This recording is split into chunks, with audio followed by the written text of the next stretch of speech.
이 시간 하나님 말씀은 구약성경 출애굽기 16장 11절 12절입니다.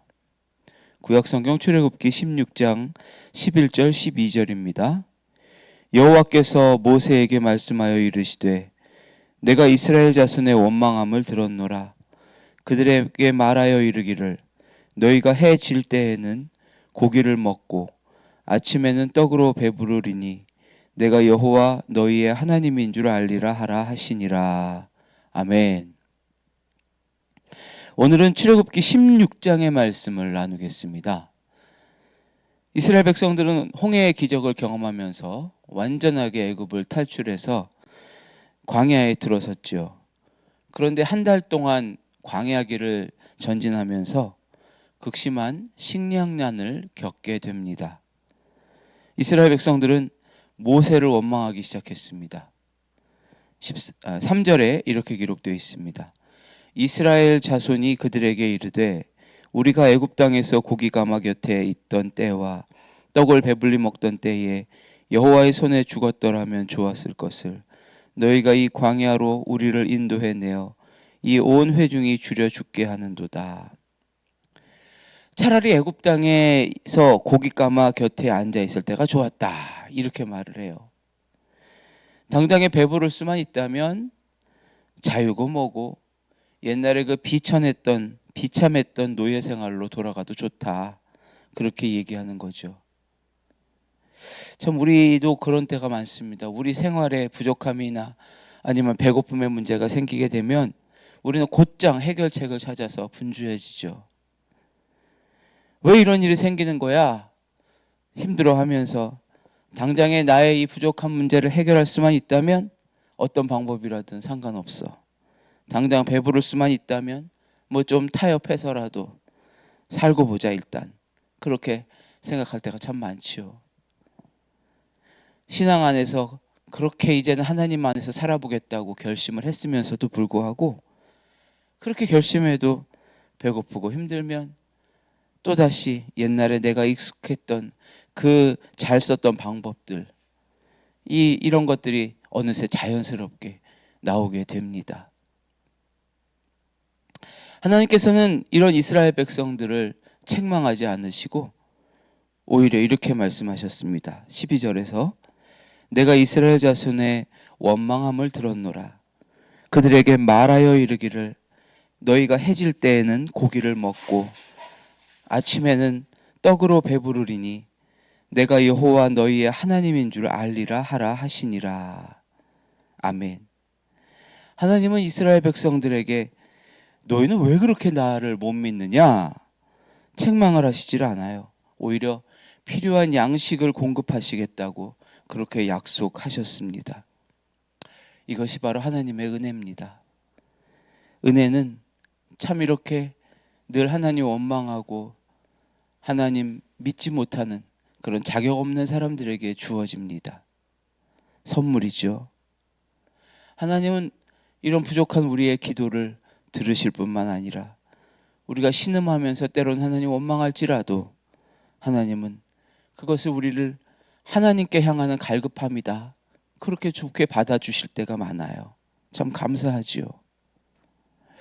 하나님께서는 곧바로 저녁에 고기를 공급해 주시고 아침에는 빵을 공급해 주셨습니다.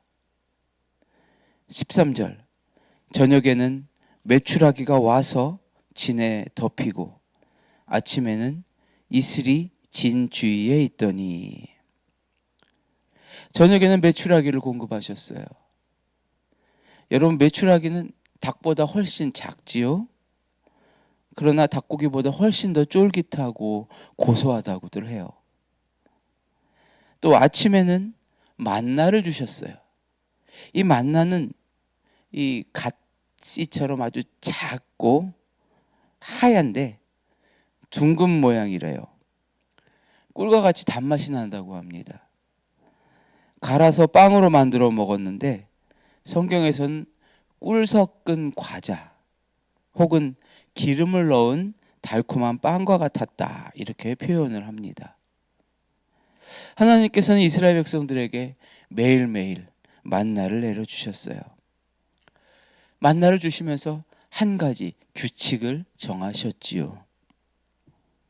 하나님은 이스라엘 백성들이 아침에 매일 들에 나가서 만나를 거두라고 하시면서 각 사람이 매일 먹을 만큼만 거둬라, 이렇게 말씀하셨습니다. 한 사람당 한 호멜 정도만 거두라, 그렇게 말씀하셨습니다. 이 한 호멜은 오늘날의 단위로 치자면 한 2.2kg 정도 됩니다. 한 가족이 5명이다 그러면은 매일 12kg씩 만나를 주신 거예요. 이것은 한 가족이 매일 먹기에 먹을 양식으로 절대 부족한 양이 아니죠. 오히려 남을 만큼 충분한 양입니다. 그런데도 그 명령을 어기고 욕심을 부려서 더 만나를 수확해가지고 다음 날까지 남겨둔 사람들이 있었어요. 그런데 그렇게 다음 날까지 비축한 만나는 곧바로 썩어서 냄새가 났다고 합니다. 이것은 오늘날 우리 성도들에게 참 귀중한 교훈의 말씀이 돼요. 왜냐하면 우리들은 끊임없이 내일을 준비하면서 무언가를 모으고 자꾸 축적하려고 하지요. 보험도 들고 연금도 들고 저축도 하고 투자도 하고 미래를 끊임없이 준비하려고 합니다. 내일을 위해서 뭔가를 자꾸 저축을 하고 모아요.